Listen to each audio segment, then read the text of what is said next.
Kids, man. Hey, this is Jake Berry with 956 Sports, and I'm here with Greg Selber to talk to you about the McDonald's top 20 teams in the Valley. Greg, who's your number one team? Because we do it a little bit differently here. Yeah, we're going to do 1 and then 20, or maybe a few in between. First thing I'd like to say is, hey, we're back on the air, dude. It's kind of nice. You saw us on channel, now we're here. All right, it's got to be Sharyland, guys. Sharyland Rattlers won big yesterday, or last week against Alexander. They're 2-0.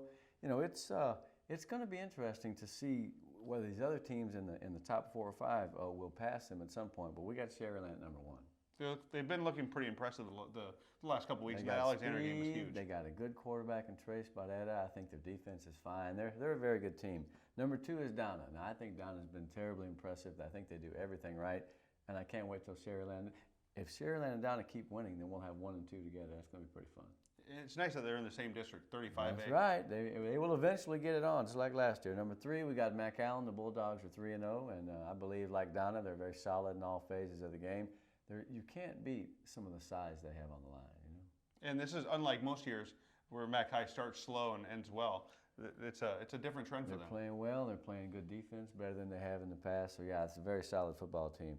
Number 4 is a team that comes up from 8 last week, PSJ Memorial, and let's face it, that's a scary group, man. 62 points. I mean, they got a little bit of everything. Yeah, and they're playing in one of the toughest districts on paper. Yeah, they are. They are. But you know, that team always tends to. When you doubt it, you know how it is, the old story, man. The Wolverines will come out beady-eyed and they're going to beat somebody up. So right now we think they're 4. And again, boy, part of me was thinking, gosh, is Memorial number 1? Then we were overwhelmed by that 62-point game. Just keep in mind that South held them to 3. So, I mean, they're good and they're coming, but we'll see what they do this next week because they got San Benito on the road.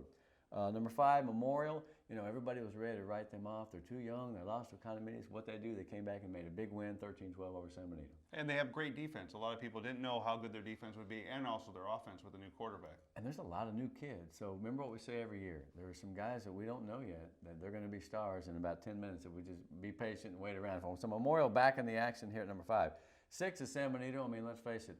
That's a far drop, but there's so many other good teams that had big games that 1 through 6 is, you know, you could put almost any team anywhere. I still think that the Greyhounds have what it takes, but let's face it, you lose, you lose. You got to drop. Yeah, and if their offense starts kicking, they could be flying up that pole. I would go so far as to say that if their offense really starts clicking, they'd be the best team in the Valley. I think you need 21 points. With that defense, 21 is going to win you 9 games right there. Number 7, Los Fresnos, quietly flying under the radar, but some athletes. John Michael Rosales is back. He had 192 yards, 3 touchdowns. He can run. Akeem Simeon brought a punt back, 67 yards. Looked like that was a good pick on the preseason team. Don't count out Los Fresnos. I believe that they're going to make some noise. They could either win that district or they can upset somebody and keep them from winning it. And Simeon was on your preseason. Exactly, man. I mean, look, he can do everything. You just throw the ball up and he'll go get it. Number 8, Weslaco East. You know, they lost a tough game in overtime to the Raiders, and you know, they dropped 3 spaces here, but they played Cal Allen tough, they played North tough. I still believe that's a fine ball club. Who's your next one? Because this is where we get into the kind of this tougher part of it. It is tougher. 9 is PSJ North. Now, ironically, you have a team here that beat the team that was, you know, is ahead of them. A little bit tougher schedule, maybe, although you could say PSJ North played down, and I mean, they've had a tough schedule too. But right now we got PSJ North, East, PSJ North, and then rounding it out at 10 is Ed Counts. That's an interesting pick, don't you think?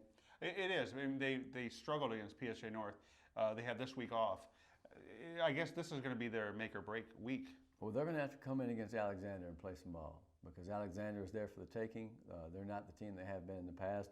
Now is the time for La Máquina to stand up and take a stand. I believe that they will, if they can just get healthy. But you know, sometimes it's like a domino effect. If you're not healthy, all of a sudden someone else gets hurt. And so it happened to Edinburgh North the last 2 years. They had good talent, and all of a sudden they start dropping like flies, like a mass unit, you know.